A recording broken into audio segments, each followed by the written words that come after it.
To install a power supply, if you are adding a power supply, remove the power supply filler from the bay in which you want to install the power supply.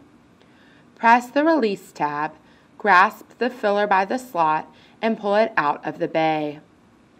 Grasp the power supply handle and slide the power supply into the bay until it locks into place. Connect the power cable to the power supply